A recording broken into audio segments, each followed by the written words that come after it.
우리 그 장해찬 최고가 많이 또 신경 썼다라고 할까요? 좀 이제 계속 관심을 갖고 계셨던 분야가 이 조명현 선생님에 대한 얘기인데. 아, 네, 공익 제보자 조명현. 네, 조명현 선생님 그 법카에 대해서 폭로하셨던 조명현 선생님. 어제부터 이제 1인 시위에 들어가셨잖아요. 네, 수원지법 네. 앞에서 1인 시위를 하는데요. 날도 추운데 좀 걱정이 많이 되는데. 네.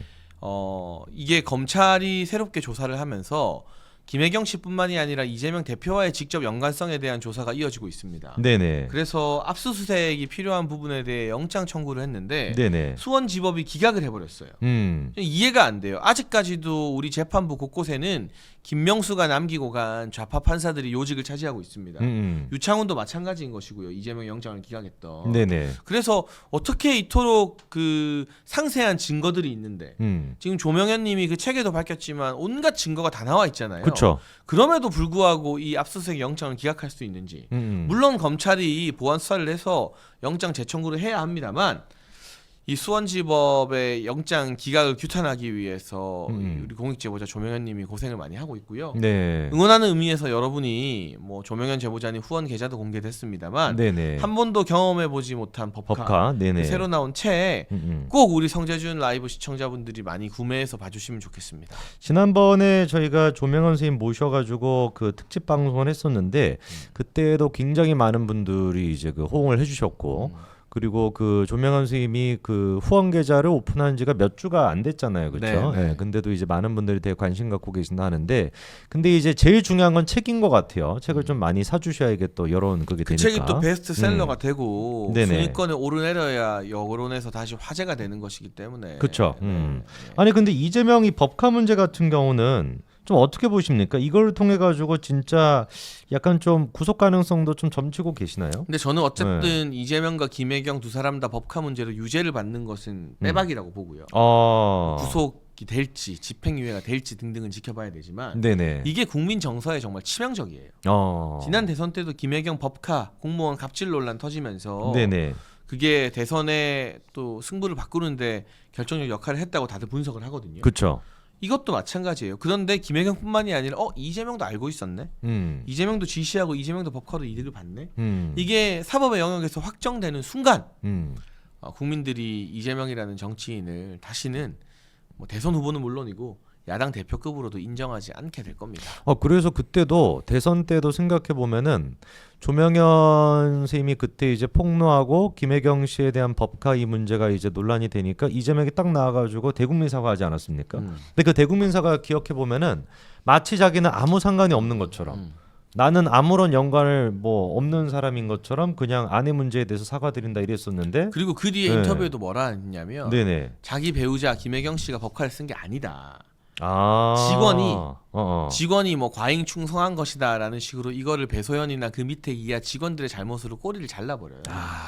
그런 인터뷰들이 다 남아 있거든요. 네. 아들도 잘라버렸었죠 그때. 네, 아들도 남이라고 아들도 잘라버리고. 네. 아들 수사는 지금 어떻게 되고 있습니까? 이것도 계속 진행되고 있는 거 맞죠? 저는 네. 모르겠어요. 일단 그 도박 관련해서는 빼박인 거고요. 이미 네네. 본인도 시인을 했고 뭐 불법 성매매도 빼박으로 보이지만 아니라고 하는 상황이고 후기는 있지만 하진 않았다. 또 기가 막힌 또 아들 수사가 어떻게 진행되고 있는지까지는 체크를 못 해봤네요. 그때 이제 그 뭐 그런 성적인 그런 걸 했다라고 하는 거는 불송치 됐었죠. 그랬을 거예요. 경찰 차원에서 아마 그냥 불송치 됐던 것 같고 도박했다라는 거는 기소 의견으로 송치가 됐었는데 별다른 얘기가 없습니다 지금.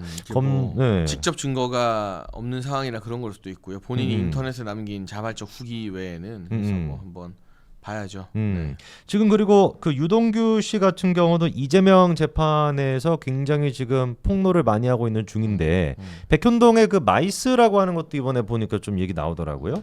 뭔데요? 좀 설명해 주세요. 그 이제 그 백현동에 자벌드 있지 않습니까? 자벌드 바로 옆에 거기에다가 이제 그 관광 그다음에 이제 오피스 뭐 이렇게 복합적으로 해가지고 이제 뭔가 사업을 하는 건데 또 개발해서 이득을 얻으려고 했다. 네, 근데 그 구조가 한 3조 정도 된다 하더라고 예산이. 근데 이제 이거 사업을 진행할 때도 유동규 씨가 이번에 했던 얘기가 남욱이랑 김만배 등등한테 뭔가 좀 부탁해가지고 처리해보는 게 어떻겠냐 뭐 이렇게 얘기했다 하더라고요. 네. 진짜 어마어마한 스케일이네요. 네, 그러니까 위례 신도시 같은 경우도 남욱과 김만배 통해 가지고 그때 이제 진행했던 거 아닙니까? 그랬죠. 네. 뭐 한 번 성공했기 때문에 똑같은 패턴으로 계속 진행하려고 했었겠죠. 그러니까요. 예. 그래서 이재명에 대한 사법 리스크가 어떻게 보면은 아직까지 끝난 게 아닌 겁니다. 그럼요. 현재 진행형이 일주일에 3번씩 지금 재판을 나가고 있는데 정상적인 당무 수행이나 이런 게 가능하겠습니까? 일주일에 3번 재판하면서. 아 지금 백현 그 마이스 문제에 대해서 김사랑 씨가 또 1인 시위 중이라고 하시는데 김사랑 씨 같은 경우도 이재명 때문에 진짜 곤욕을 많이 치르신 분이죠, 그렇죠? 예, 정신병원에도 그때 막 입원하시고. 그러니까 지금 이제 민주당 입장에서 같은 경우는 친명들로 인해 가지고 계속해가지고 당이 분열되는 문제도 남아 있고, 그리고 말씀하신 것처럼 일주일에 지금 3번 정도 재판에 나간다라고 하는 그 사법 리스크도 남아 있는 상태다 보니까 분명히 총선 전에 1심 재판 결과가 나올 가능성도 분명히 있죠 지금. 그러니까 선거법 위반에 대해서. 공직선거법 같은 경우는 네. 1심 전에 나와야 총선 전에 1심이 나와야 되는데. 네네. 민주당이 검사 탄핵하는 논리대로라면 재판을 이렇게 질질 끄는 강규태 부장판사 같은 사람도 우리가 다 탄핵할 수 있어요. 근데 그러면 말이 안 되겠죠. 네네. 근데 그 말도 안 되는 짓을 민주당은 지금 하고 있는 거고요. 위증교사도 재판 빨리 진행하면 날 수 있는데 사법부의 성향상 네. 사법부가 눈치 엄청 많이 보는 조직이거든요. 생각보다 1심이 총선 전에 나올 가능성이 높지는 않아 보이는데요. 총선 전에 1심 결과 내라라고 계속 사법부를 압박해야죠.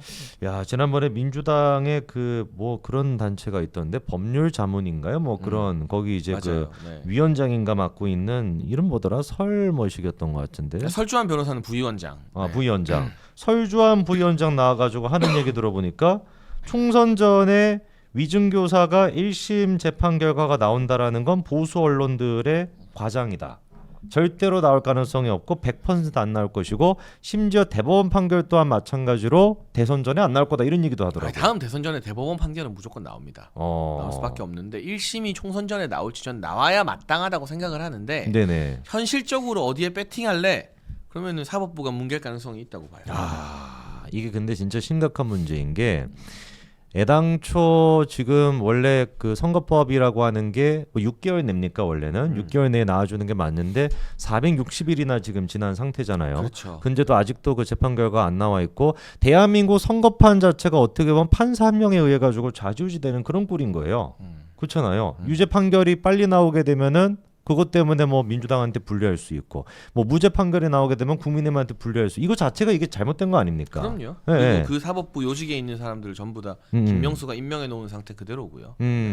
지금 이제 백현마이스 베누스 1218님이 아주 심각한 중대범죄 같다. 김사랑 씨가 몇 달째 수사 촉구하고 있다라고 얘기하고 계시는데 저 문제에 대해 가지고 오늘 일단 보도가 난 거는 유동규 씨 얘기는 남욱과 김만배한테 그런 걸 시켰다라고 하는 거는 바꿔서 생각해 보면은 위례 신도시 또한 마찬가지로 남욱과 김만배를 통해서 뚫을 수 없었던 행정 절차를 뚫었다라고 하는 그 전례가 있으니 이 마이스 사업 같은 경우도 제가 기억하는 게 맞으면 외국인 투자 뭐 이런 문제 때문에 약간 좀 뭐 에러가 있었다 하더라고 행정 절차가. 그거에 대해 가지고 똑같이 남욱과 김만배 통해 가지고 뚫을 수 없었던 걸 뚫었던 거 아니냐 요런 지금 이제 논란이 있다 보니까 그 부분에 대해서 유동규 씨가 오늘 재판에서 폭로했으니. 근데 솔직히 말씀드리면 네네. 마이스고 뭐고 이재명 혐의 너무 많아서 네. 이제 국민들은 더 관심이 없습니다. 그렇죠. 그래서 빨리 있는 죄라도 재판을 빨리 종결지어서 야 이거 진짜 나쁜 놈이구나. 네. 1심 선고가 빨리 나오는 게 100배 더 중요해요. 그렇죠. 새로운 혐의를 포착하면 수사야 당연히 하겠지만 정치적으로 그게 큰 의미가 없어요 이제. 이미 너무 많으니. 네, 그래서 이 이야기를 많이 하는 거 시청자가 빠져요. 당장 우리도. 네. 왜냐하면 중요한 건 있는 범죄도 지금 결론을 못 내는데 답답해하는 분들이 많은 거예요. 그렇죠. 그래서 강규태 부장판사 정신 똑바로 차리고 올해 넘기기 전에 1심 판결 내라 라고 여론이 압박해야 되고 위증교사도 재판부가 뭉갤 가능성이 많지만 그럼에도 불구하고 이거 3개월이면 되는 재판인데 빨리 재판해라 라고 온 국민이 여론을 가지고 재판부를 압박해야 정당하게 압박해야 총선 전에 1심들이 나오고 하나에 두 개 허물어지면 이제 와르르 무너질 거거든요. 그렇죠. 그게 중요하지. 지금 뭐 새로운 혐의 새로운 수사 혐의 있으면 수사해야죠. 되게 정치적으로 그렇게 중요한 사안은 아니에요. 혐의가 있으면 수사는 해야 되는 게 맞지만 그건 이제 검찰에 맡겨놓으면 되는 거고. 그 이야기 이제 그만했으면 좋겠습니다. 다른 주제로 넘어가시죠.